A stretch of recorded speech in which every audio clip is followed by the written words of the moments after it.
hello everyone आज धुनियाके बार लगत ओलाइছো किबा এটা কামত যাবলে আৰু পিনে ঘৰৰ পৰা ওলালো আৰু ফাৰ্স্ট কামটো আছিল জাৰবৰিত গৈ পেলাই জেৰক্স কৰা কাম এটা আছিল দাদাৰ দোকানতে সোমালো আৰু পিনে ওলাই টমটমত উঠিলো আৰু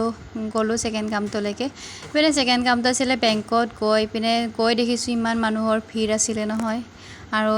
ইমান মানুহৰ ভিৰত বা এনেকে মানে লাইনত থিয় হ'ব লগিয়া হৈছিল কাৰণ বহুতখিনি লাইন আছিল আৰু পিনে মই বৰিং হৈ ৰখি আছিলো তাত কাৰণ মোৰ বেংকত একো কাম নাছিল বেংকত ৰখি আমাৰ 2-3 ঘণ্টা হৈয়ে গৈছিল বহুত দেৰি হৈছিল হতে আৰু পিনে তাৰ পৰা ওলাই বেলেগ এটা কাম আছিল তো দোকান এখনলৈ আহিলো দোকানখনত মানে কিবা এটা গিফটৰ বস্তু চাবলগীয়া আছিল চাবলগীয়া মানে লৈয়ে ললো বস্তুটো চাই পেলাই আৰু পিনে বস্তুখিনি চাই আছিলো ইমান দেৰি মানে বেংকত থাকি দিলো নহয় মানে বহুত বেছি ভোক লাগিছে তাৰ মানে বস্তুটো লবলৈ চেষ্টা কৰিছো আৰু পিনে এটা ইমান কিউট বস্তু দেখিলো নহয় দেখি পেলাই নোলোৱাকৈ মানে থাকিব নোৱাৰিলো চাওক ইমান কিউট হয় এটো মানে লিপ গ্লছ হয় তো হয়তো লৈ পেলাই পিনে ভোক লাগিছিল বাবে পিনে বা আৰু মই আহিলো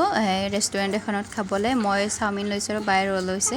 আৰু ৰেষ্টুৰেন্টখন মানে আন্ধাৰ হৈছিল বাবে মানে ভিডিও ক্যাপচাৰ ভালকে নকৰিলো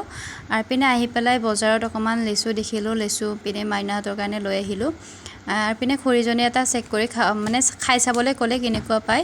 তো তেনেকৈ অকমান লৈ পিনে বজাৰ কৰি আহিলো আজিলৈকে আহিছো বাই